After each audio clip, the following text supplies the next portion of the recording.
If you want to eject SIM tray on iPhone 17 Pro or Pro Max, then in that case you need to use the eject tool that you can find inside the box. I have mine over here, and now we can take a look at the left side of the iPhone. Over here we can find our SIM tray.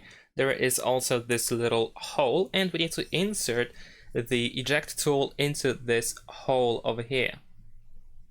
So let's just put it in, and once you have the eject tool inside, just use a little bit of force and push it in order to make the SIM tray pop out like this.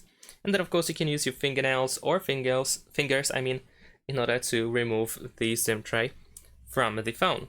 And it looks like this.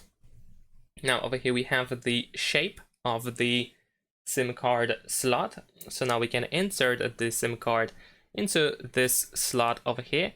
Just make sure that it is actually fully in. I just actually inserted the wrong way. There we go.